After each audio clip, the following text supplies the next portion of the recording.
Bakit nga ba bigla na lang nawala ang lalaking ito? Mga kaibigan, noong 1961, ang lalaking to na nagngangalang Michael Rockefeller ay bigla na lang nawala matapos masira ang sinasakyan nitong bangka sa New Guinea at mapadpad sa isang isla kung saan matatagpuan ang tribo ng Asmat.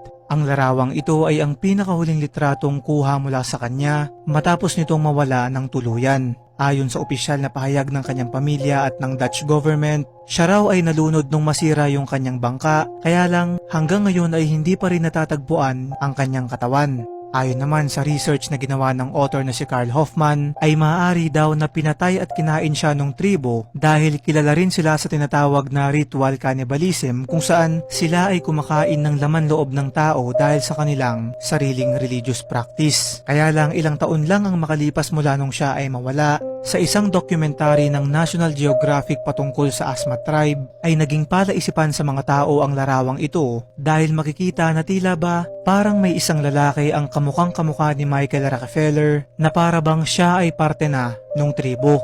Walang napatunayan sa kahit anong teorya ang ating nabanggit, kaya naman hanggang ngayon ay isa pa ring hiwaga sa ating lahat ang kanyang pagkawala. Ikaw kaibigan, ano sa tingin mo ang nangyari sa kanya?